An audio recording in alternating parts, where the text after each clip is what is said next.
வணக்க மக்களே, நாம இந்த ஆரோக்கியமான பதிவில் தேங்காய் பாலில் நிறைந்துள்ள மருத்துவன்மைகளை பற்றி நம்ம விளக்கமாக பார்க்க போகிறோம். ஸோ பொதுவாக என்ன சொல்லுவாங்கன்னா, தேங்காயில் இருக்கக்கூடிய அதிக கொழுப்பு நம்முடைய உடலுக்கு கேடு விளைவித்து மாரடைப்பு ஏற்படுத்தும் அப்படின்றதால தேங்காயும் அது சார்ந்த எந்த உணவுப் பொருட்களாக இருந்தாலும் சாப்பிடக்கூடாது அப்படின்னு சொல்லுவாங்க. அது உண்மையான்னு கேட்டீங்கன்னா உண்மை கிடையாதுன்றதை நீங்கள் தெரிஞ்சுக்கோங்க. உண்மையான விஷயம் என்னென்னா, தேங்காயில் பல நன்மைகள் இருக்குங்க. அந்த வகையில் தேங்காயிலிருந்து பெறக்கூடிய இந்த தேங்காய் பாலுமே நமக்கு மருத்துவன்மைகளை கொடுக்கக்கூடியது தான். நம்ம ஒரு கப் தேங்காய் பால் எடுத்துக்கிட்டோம் அப்படின்னா என்னென்ன பிரச்சனைகள் தீரும், யாரெல்லாம் அவசியமாக தேங்காய் பால்லாம் எடுத்துக்கணும் அப்படின்றத விளக்கமாக பார்ப்போம். அதை பற்றி பார்க்குறதுக்கு முன்னாடி இந்த வீடியோவுக்கு மட்டும் ஒரு லைக்கை கொடுத்துட்டு இந்த தகவலை உங்களுக்கு தெரிஞ்சவங்களுக்கும் ஷேர் பண்ணிவிடுங்க. ஏன்னா இது அவங்களுக்கும் பயனுள்ளதாக இருக்கக்கூடிய ஒரு ஆரோக்கியமான பதிவு தான். இது போன்ற அப்டேட்ஸ்கள் நீங்கள் தொடர்ந்து பார்க்குறதுக்கு நம்மளுடைய ஹெல்த் நியூஸ் தமிழ் சேனலை மறக்காமல் சப்ஸ்கிரைப் பண்ணி வச்சுக்கோங்க. பக்கத்தில் இருக்கக்கூடிய பெல் பட்டனையும் கிளிக் பண்ணி ஆல் அப்படின்ற ஆப்ஷனையும் செட் பண்ணி வச்சுக்கிட்டீங்க அப்படின்னா நாங்கள் போடக்கூடிய எல்லா அப்டேட்ஸும் உங்களுக்கு நோட்டிஃபிகேஷன் அடிக்கடி வந்து சேரும். சரி வாங்க மக்களே, இப்போ வீடியோக்குள்ளே போயிடலாம். அனிமியா என்று சொல்லக்கூடிய ரத்த சோகை நோய், இந்த நோய் குணப்படுத்தப்பட்டு மீண்டும் வராமல் தடுக்கப்படுவதற்கெல்லாம் நம்ம தொடர்ந்து நம்முடைய உணவுகளில் தேங்காய் பால் எடுத்துக்கலாம்.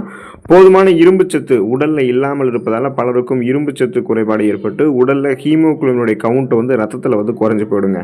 இதனால் ரத்த அணுக்களில் போதுமான அளவு ஆக்சிஜன் கிடைக்காம ரத்த சோகை நமக்கு உண்டாகும். இப்போ ஒரு கப் தேங்காய் பால் நம்ம எடுத்துக்கிட்டோம் அப்படின்னா உடலுக்கு அன்றாடம் தேவைப்படக்கூடிய இரும்பு சத்தில் 25% அதிலிருந்து நமக்கு கிடைச்சிருங்க.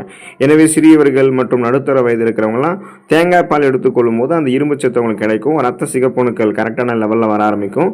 ரத்த சிகப்பணுக்கள் கரெக்டான லெவலில் இருக்கும்போது அதில் இருக்கக்கூடிய ரத்த புரதமான ஹீமோகுளோபினும் கரெக்டான லெவலில் ஆக்சிஜனை நமக்கு சப்ளை பண்ணும்.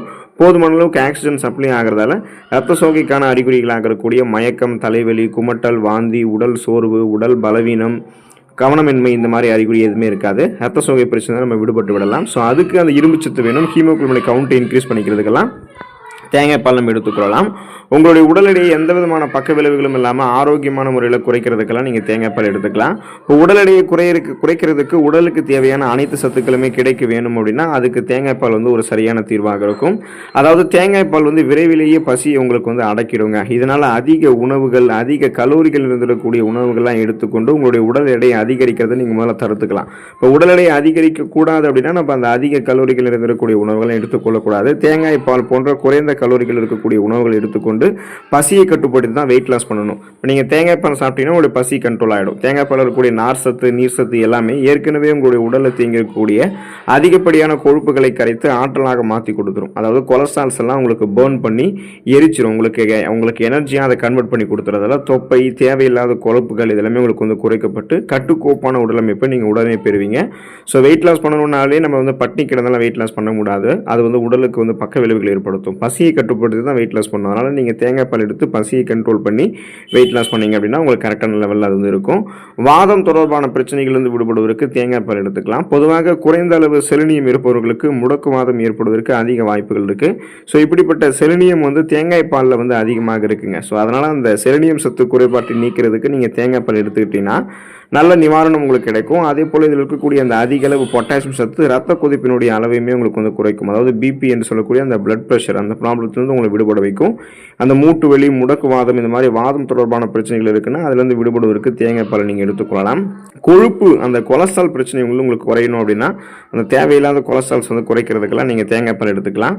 முக்கியமாக தேங்காய் பால் இருக்கக்கூடிய நிறைவு உற்ற கொழுப்புகளில் 50% லாரிக் அமிலம் இருக்குங்க. இது உடலில் இருக்கக்கூடிய கெட்ட கொழுப்பை குறைச்சி நல்ல கொழுப்பினுடைய அளவு அதிகரிக்கும். எனவே தேங்காய் பால் உங்களுடைய உணவுகளை நீங்கள் சேர்த்துக்கிட்டீங்க அப்படின்னா கெட்ட கொழுப்பினுடைய அளவை குறைத்து நல்ல கொழுப்பினுடைய அளவுகளை அதிகரிக்க முடியுன்றது ஆய்வுகளில் வெளிப்படுத்துகிறாங்க. இதன் மூலமாக பார்த்தீங்கன்னா இதயத்திற்கு ரத்த ஓட்டம் எப்படி செல்லும், ரத்த நாளங்கள் வழியாக செல்லும். அந்த ரத்த நாளங்களில் கெட்ட கொழுப்பு படிவுகள் எதுவுமே இல்லாமல் தேங்காய் பால் உங்களுக்கு பாதுகாக்கும். ஒருவேளை கெட்ட கொழுப்புகள் படிந்திருந்தாலுமே தேங்காய் பால் இருக்கக்கூடிய அந்த லாரிக் அமிலம் எல்லாம் என்ன பண்ணும் அப்படின்னா உங்களுக்கு அந்த கெட்ட கொழுப்பினுடைய அளவு குறைச்சிருங்க. ஸோ இதனால் பார்த்தீங்க அப்படின்னா ரத்த நாளங்கள் வழியாக ரத்த ஓட்டம் போதுமான அளவுக்கு கொலஸ்ட்ரால் பிரச்சனை இல்லாதால இதயத்துக்கு கிடைக்கும். இதய துடிப்பு சீராக இருக்கிறதால மாரடைப்பு, பக்கவாதம், இதய தமனிகளில் வீக்கம் ஏற்படுவது, இதய தசைகளில் வலுவிழந்து போவது போன்ற கடுமையான பக்க விளைவுகள் எதுவுமே உங்களுக்கு ஏற்படாது. உங்களுடைய அந்த இதய துடிப்பு சீராக இருக்கும். இதயம் பன்மடங்கு பலம் பெறும். அதனால் அந்த கொலஸ்ட்ரால் பிரச்சனை இல்லாமல் இதயத்தை ஆரோக்கியமாக வைத்துக்கிறதுக்கெல்லாம் தேங்காய் பால் நீங்கள் எடுத்துக்கலாம். நோய் எதிர்ப்பு சக்தி திறன் பெறுவதற்கு, உடலை பலமாக வைத்துக் கொள்வதற்கெல்லாம் நம்ம தேங்காய் பால் எடுத்துக்கலாம். இப்போ பார்த்தீங்கன்னா நம்ம எடுத்துக்கொள்ளக்கூடிய விட்டமின் சி என்று சொல்லக்கூடிய உயிர் சத்து நமக்கு நோய் எதிர்ப்பு சக்தி திறனை பலப்படுத்தும். அப்போது விட்டமின் சி எங்கே இருக்குன்னு பார்த்தீங்கன்னா தேங்காய் பால்லுமே இருக்குது. அப்போ முக்கியமாக நோய் எதிர்ப்பு சக்தியை கூட்டக்கூடிய மோனோலாரின் அப்படின்ற அந்த கூட்டு பொருள் வந்து எங்கே இருக்குது அப்படின்னா நமக்கு தேங்காயில் மட்டும்தான் அதிகமாக இருக்குன்னு நீங்கள் தெரிஞ்சுக்கோங்க. ஸோ இப்போ நீங்கள் தேங்காய் பால் எடுத்துக்கிட்டிங்கன்னா உங்களுடைய நோய் எதிர்ப்பு திறனை நீங்கள் அதிகப்படுத்திக் கொள்ள முடியும். அந்த இம்யூன் பவரை நீங்கள் இன்க்ரீஸ் பண்ணிக்கலாம். இதன் மூலமாக உங்களுக்கு இருக்கக்கூடிய சாதாரணமான நோய்களான சளி, காய்ச்சல், இருமல், தலைவலி இந்த மாதிரி பிரச்சனைகளையுமே குணப்படுத்திக்கலாம். சீசனலாக புதுசாக அட்டாக் ஆகக்கூடிய பாக்டீரியா, வைரஸ் போன்ற பருவகால தொற்று வியாதிகளுமே உங்களால் வராமல் தடுக்க முடியும். நீங்கள் நலமோடு இருக்கலாம். அந்த எலும்பு ஆரோக்கியத்தை மேம்படுத்தி கொண்டு உடலை பலமாக வைத்துக் கொள்வதற்கெல்லாம் தேங்காய் பாலை நீங்கள் எடுத்துக்கலாம். இப்போ எலும்புகள் வலிமையாக இருக்கிறதுக்கு கால்சியம் சத்து மிக அவசியம் அப்படின்றத நீங்கள் தெரிஞ்சுக்கோங்க. அதே போலவே பாஸ்பரஸ் சத்தும் எலும்புகளினுடைய ஆரோக்கியத்திற்கு முக்கியம் தான். அதாவது பாஸ்பரஸ் வந்து உடலில் இருக்கக்கூடிய அனைத்து எலும்புகளினுடைய தேய்மானமாகாமல் முன்னாடியே தடுக்கும். இப்போ தேங்காய் பாலில் கால்சியம் மற்றும் அதிக அளவு பாஸ்பரஸ் இருக்கிறதால தேங்காய் பால் அடிக்கடி நீங்கள் சாப்பிட்டு வரும்போது எலும்பு உருக்கி நோய் போன்ற பிரச்சனைகள்லாம் ஏற்படாமல் தடுக்கப்படும்.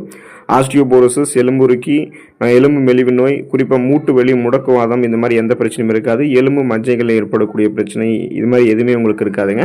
30-40 வயதிலுமே உங்களுடைய எலும்புகளை பலம் பெற வைக்கிறதுக்கெல்லாம் நீங்கள் தேங்காய் பால் இப்போ வந்து எடுத்துக்கலாம். இதனால் உங்களுடைய உடல் பலமாகும். இப்போ வயது முதிர்வின் காரணமாக தசை நரம்புகளுக்கு போதிய சத்துக்கள் கிடைக்காதாலும் சிலருக்கு வந்து உடலினுடைய பல பகுதிகளில் இருக்கக்கூடிய தசைகள், நரம்புகள் போன்றவற்றில் இறுக்கம் ஏற்பட்டு அவங்க மிகுந்த சிரமத்தை வந்து அனுபவிப்பாங்க. இப்போ இவங்கெல்லாம் வந்து வாரத்திற்கு 3 முறையாவது தேங்காய் பால் சாப்பிட்டு வந்தாங்க அப்படின்னா அவங்களுடைய தசை நரம்புகள் இருக்கக்கூடிய அந்த இறுக்கத்தன்மை தளர்ந்து அவங்க ரெஃப்ரெஷ்மெண்ட்டாக செயல்பட ஆரம்பிப்பாங்க. அவங்க ஆரோக்கியமாக இருப்பாங்க. எலும்புகள், நரம்புகள், தசைகள் எல்லாமே அவங்களுக்கு வலுப்பெறணும் அப்படின்னாலுமே அவங்க தேங்காய் பால் எடுத்துக்கொள்ளும் போது அவங்களுடைய உடல் வந்து பலம் பெற ஆரம்பிக்கும். சருமம் ஆரோக்கியமாக இருக்கிறதுக்கு தேங்காய் பால் எடுத்துக்கலாம். தேங்காய் பால் அடிக்கடி சாப்பிட்டு வந்தோம் அப்படின்னா சருமத்தில் ஏற்படக்கூடிய சுருக்கங்கள் நீங்கி தோலில் பளபளப்பு தன்மை நமக்கு அதிகரிக்கும். தோலினுடைய நிறத்தையும் கூட்டி இளமையான ஒரு தோற்றத்தை வந்து தேங்காய் பால் நமக்கு தக்க வைக்கும். இப்போ பார்த்தீங்கன்னா நீங்கள் தேங்காய் பால் எடுத்துக்கொள்ளும் போது உங்களுடைய அந்த சருமத்தில் இருக்கக்கூடிய இறந்த செல்கள், டெட் செல்ஸ் எல்லாம் ரிமூவ் ஆகிடும். அழுக்குகள், கழிவுகள், கிருமிகள் என எதுவுமே இருக்காது. இதனால் முகப்பொருட்கள், கண் கருவளையங்கள், கரும்புள்ளிகள், வயதான சுருங்கிய தோல் அமைப்பு என எதுவுமே இல்லாமல் ஒரு இளமையான சருமம் உங்களுக்கு வந்து கிடைக்கும். குடல் புண்கள், அந்த அல்சர் பிரச்சனைகள் வந்து விடுபடணும் அப்படின்னா நீங்கள் தேங்காய் பால் உணவுகள் எடுத்துக்கலாம். முக்கியமாக அந்த வயிற்று புண்ணார, குடல் புண் வந்து உங்களுக்கு தீர்ந்து போகணும் அப்படின்னாலுமே தேங்காய் பால் போல ஒரு மருந்து எதுவுமே இல்லைன்னு சொல்லலாம். ஏன்னா வாய்ப்புண், வயிற்று புண் இருக்கிறவங்கலாம் தேங்காய் பால் நீங்கள் சாப்பிட்டு வந்தீங்கன்னா விரைவிலேயே அந்த புண்கள் வந்து உங்களுக்கு ஆறி போயிடும். எந்த விதமான புண்களும் வயிற்றில் உங்களுக்கு ஏற்படாது. அந்த செரிமானம் சார்ந்த பிரச்சனைகளும் எதுவும் இல்லாமல் நீங்கள் நலமோடு வந்து இருக்கலாம்.